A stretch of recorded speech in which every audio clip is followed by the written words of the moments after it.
Alors pour éclairer la prédication de ce matin, nous lirons l'un des textes qui figure dans le lectionnaire pour ce dimanche. Nous serons ainsi en communion avec nos frères et sœurs des autres églises chrétiennes. Mais nous prions Dieu avant de lire les Écritures, afin qu'elles deviennent pour nous paroles de vie. Père, toi qui par ton esprit assembles les croyants en tout lieu de ce monde, inspire celles et ceux qui parlent et rends attentifs celles et ceux qui écoutent, afin que l'Évangile soit la vérité de notre foi, la source de notre amour, la fermeté de notre espérance. Amen.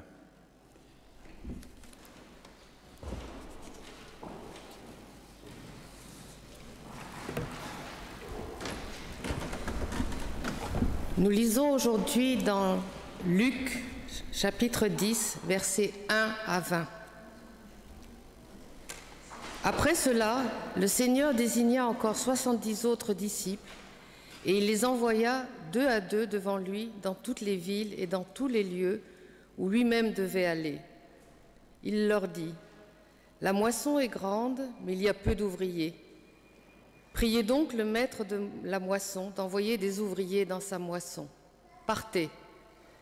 Voici, je vous envoie comme des agneaux au milieu des loups. Ne portez ni bourse, ni sac, ni souliers, et ne saluez personne en chemin. Dans quelque maison que vous entriez, dites d'abord que la paix soit sur cette maison.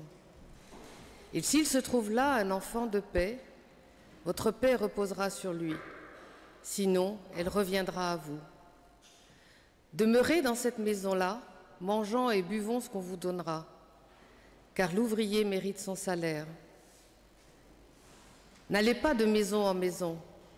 Dans quelque ville que vous entriez et où l'on vous recevra, mangez ce qui vous sera présenté, guérissez les malades qui s'y trouveront et dites-leur : le royaume de Dieu s'est approché de vous. Mais dans quelque ville que vous entriez et où l'on ne vous recevra pas, allez dans ces rues et dites : nous secouons contre vous la poussière même de votre ville qui s'est attachée à nos pieds. Sachez cependant que le royaume de Dieu s'est approché.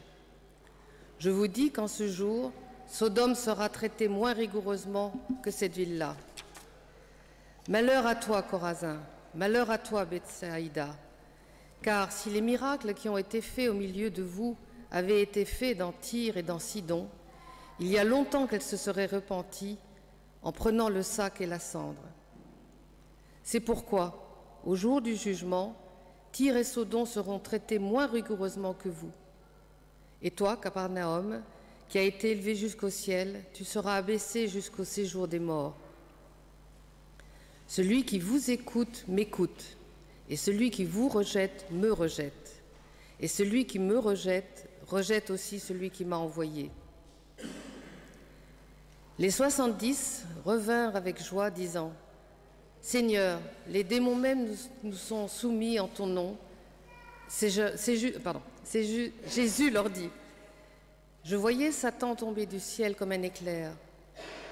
Voici, je vous ai donné le pouvoir de marcher sur les serpents et les scorpions et sur toute la puissance de l'ennemi, et rien ne pourra vous nuire. Cependant, ne vous réjouissez pas que les esprits vous sont soumis, mais réjouissez-vous de ce que vos noms sont écrits dans les cieux.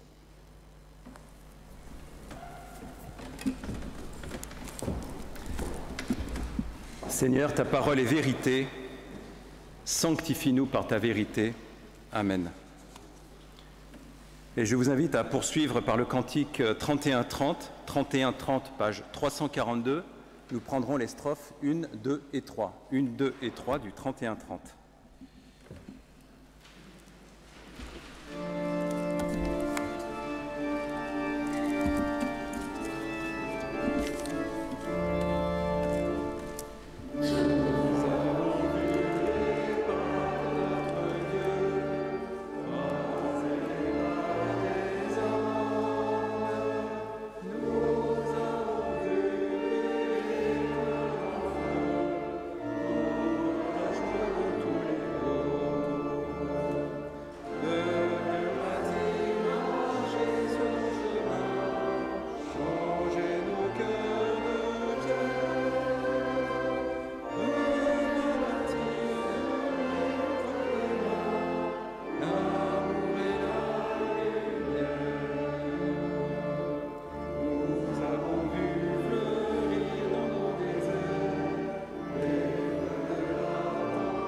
Frères et sœurs, vous savez probablement, j'imagine, ce que les journalistes appellent un marronnier.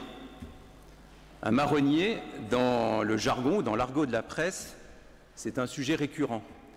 Non pas un sujet en lien avec l'actualité brûlante, mais un sujet qui fait régulièrement l'actualité, la une plutôt des magazines, et qui par définition est indémodable. Je vous en cite quelques-uns, le classement des meilleurs lycées, le classement des meilleurs hôpitaux, le classement des endroits où il fait bon vivre, le prix du mètre carré dans les grandes villes, etc., etc. Je pense que vous avez tous en tête ces couvertures d'hebdo, de magazines qu'on nous resserre régulièrement. Eh bien, vous voyez, dans nos églises, c'est un petit peu pareil. C'est un petit peu pareil parce que, toute proportion gardée, nous avons nous aussi nos marronniers, nos sujets récurrents, même si nous en parlons évidemment avec une fréquence moins resserrée. Prenons le thème de la mission qui est au cœur de notre texte et sur lequel nous allons reparler ce matin. Si l'on s'en tient simplement à la seconde moitié du XXe siècle et au début du XXIe siècle, on constate que ce thème a été au cœur des réflexions de plusieurs synodes. À plusieurs reprises au cours de son histoire, l'Église réformée s'est interrogée sur le sens de la mission, sur les priorités de l'évangélisation, sur la manière dont elle pouvait être articulée avec le monde moderne. Et la toute jeune Église protestante unie de France, à laquelle nous appartenons, n'est pas en reste puisqu'elle a décidé en 2020 et de ses ministères. 3 ans quand la... Donc oui, l'Église a bien ses marronniers, c'est normal et j'ai envie de dire c'est même heureux. Car comme le proclamait déjà le Synode national de 1977, toute la vie de l'Église doit porter la marque de l'évangélisation et doit constamment être repensée dans cette perspective. Bon, alors d'accord, me direz-vous, mais tout cela ce ne sont que des mots. Concrètement, qu'est-ce que cela signifie, la mission, ou l'évangélisation si vous préférez?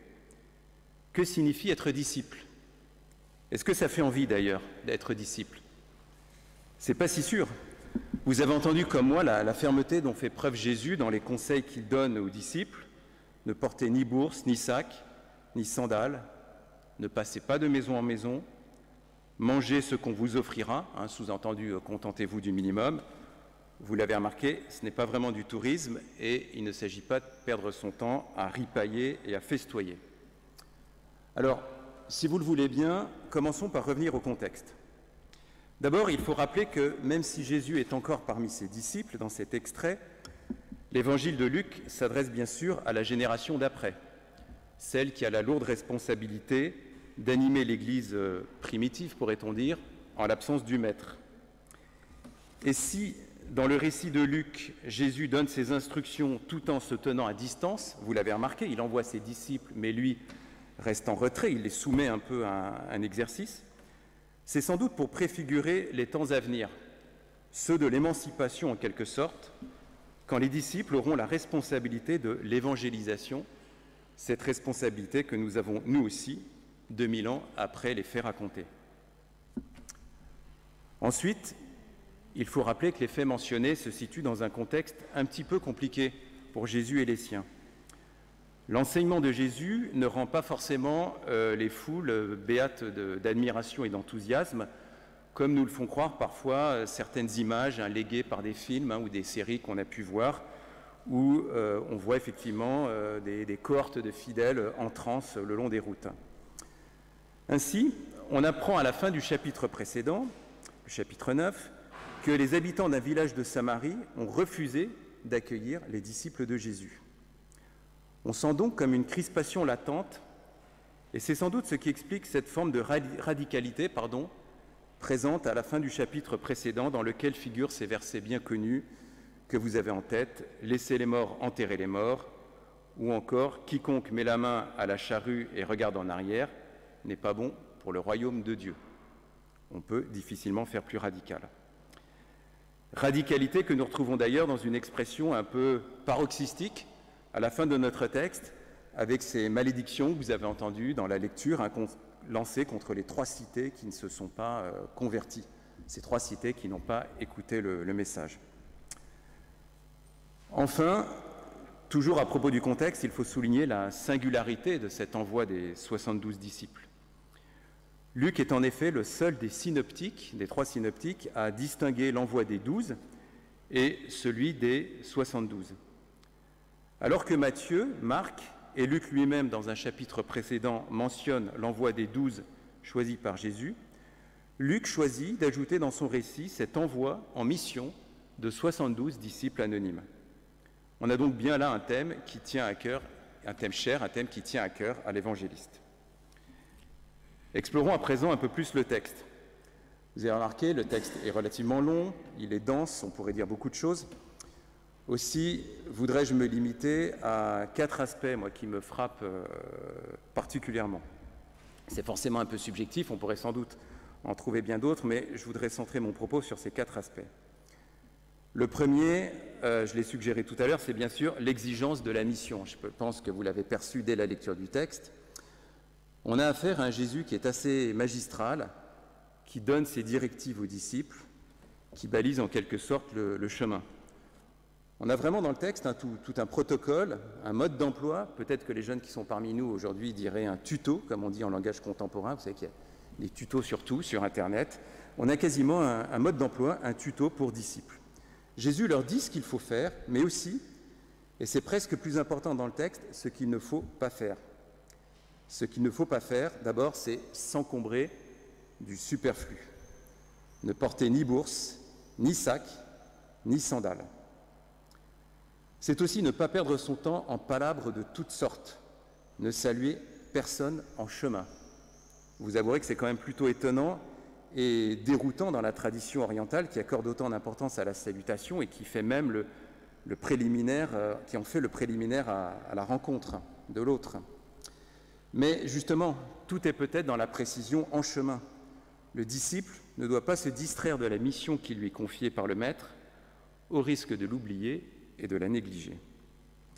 Ce qu'il faut faire, en revanche, c'est porter la paix, shalom en hébreu. Avec cette idée un peu étonnante, vous l'avez entendu, que la paix est quelque chose qui se transmet de manière presque visible, un peu comme un fluide. Si la paix ne touche pas sa cible, si l'autre ne reçoit pas la paix reviendra à celui qui l'a donné, peut-être une manière de dire que rien n'est jamais perdu.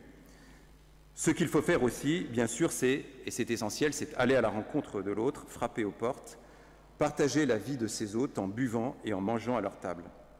Et c'est bien sûr faire des signes qui attestent de l'œuvre de Dieu en guérissant les malades. Le second aspect, c'est que les difficultés de la mission dont je viens de parler ne sont pas occultées, bien au contraire. La première difficulté, c'est celle des forces vives qui manquent. La moisson est grande, mais il y a peu d'ouvriers, déclare Jésus, qui a manifestement conscience de la disproportion entre l'ampleur de la tâche, annoncer le royaume, et le nombre limité des disciples. Alors, je crois, et vous en conviendrez, qu'il y a assez peu de versets dans la Bible qui nous parlent autant que celui-ci. On a souvent l'impression que pour faire vivre l'Église, d'être trop peu nombreux, et d'être confrontés à une tâche immense qui nous dépasse et qui parfois, il faut bien le dire, ponctuellement nous désespère un peu. La seconde difficulté, c'est celle de l'hostilité à laquelle les disciples doivent faire face, hostilité suggérée par l'image saisissante des agneaux envoyés au milieu des loups. Là, ils sont prévenus. Alors là encore, force est de constater que c'est souvent cette hostilité, supposée d'ailleurs ou réelle, qui nous retient dans notre désir de témoigner de la bonne nouvelle. Mais il y a encore une difficulté, je serais tenté de dire qu'elle est presque pire que l'hostilité franchement exprimée, c'est celle de l'indifférence. Jésus sait pertinemment que le message ne sera pas entendu par tout le monde. Il le sait d'autant plus qu'il en a, semble-t-il, si l'on reconstitue la trame du récit, il en a fait l'expérience avec les 3 cités qu'il maudit, qu'il voue aux gémonies. Mais là encore, cela ne doit pas empêcher le témoignage. La bonne nouvelle est universelle, elle est promise à tous. Alors vous voyez que ces difficultés sont loin d'être occultées, elles sont mises en avant, elles ne sont pas niées, mais elles sont toutefois contrebalancées par la joie que procure l'évangélisation, et c'est le troisième aspect en fait qui retient mon attention dans ce texte. Vous avez dû remarquer que la joie dominait en effet le récit, toute la fin du récit notamment.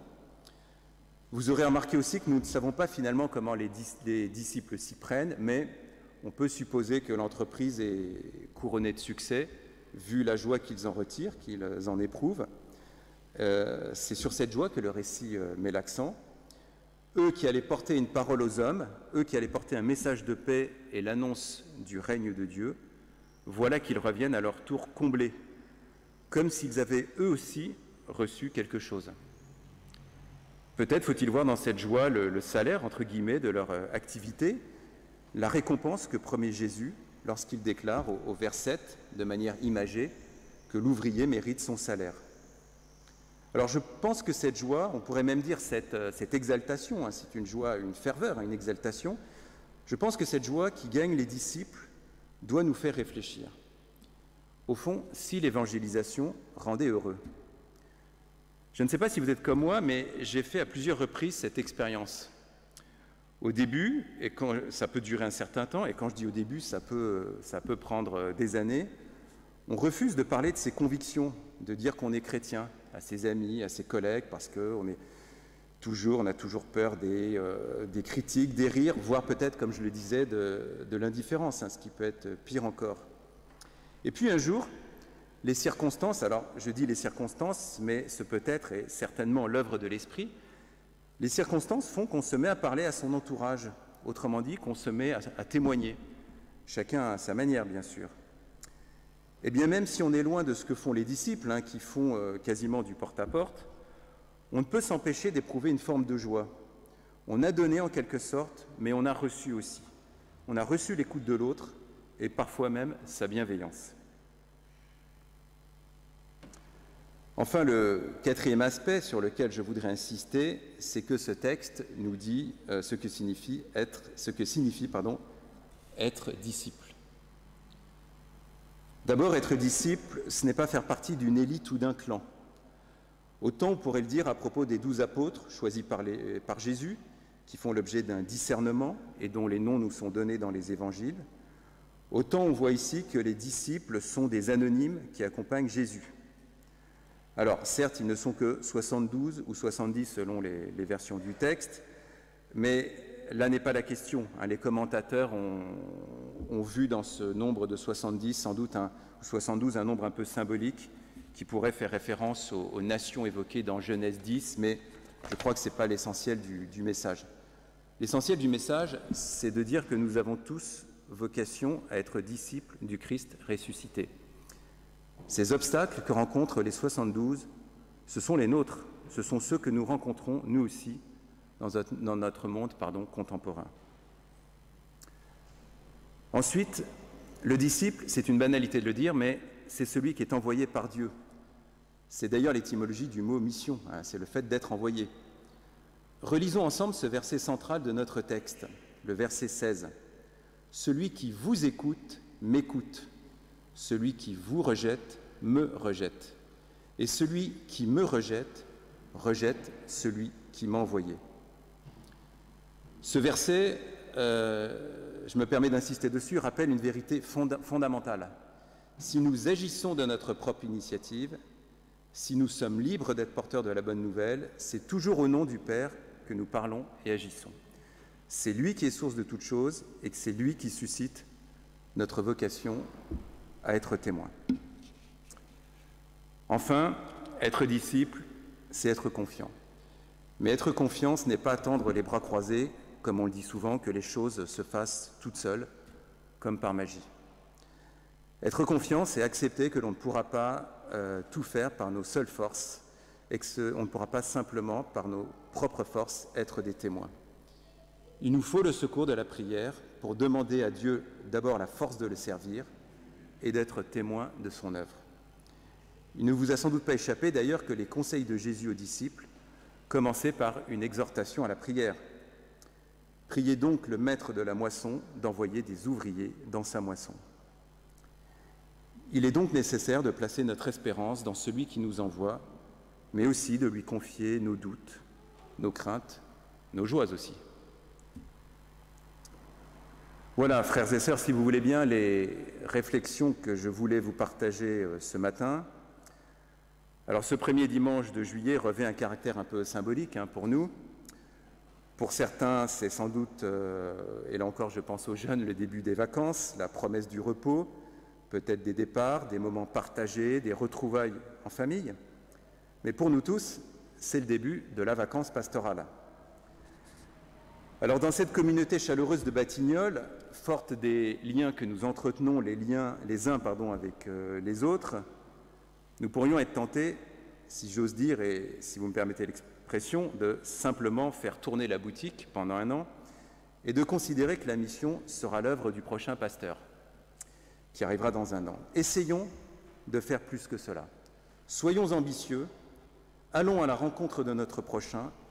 N'ayons pas peur de lui partager la bonne nouvelle et de lui dire que le règne de Dieu est arrivé jusqu'à nous. Amen.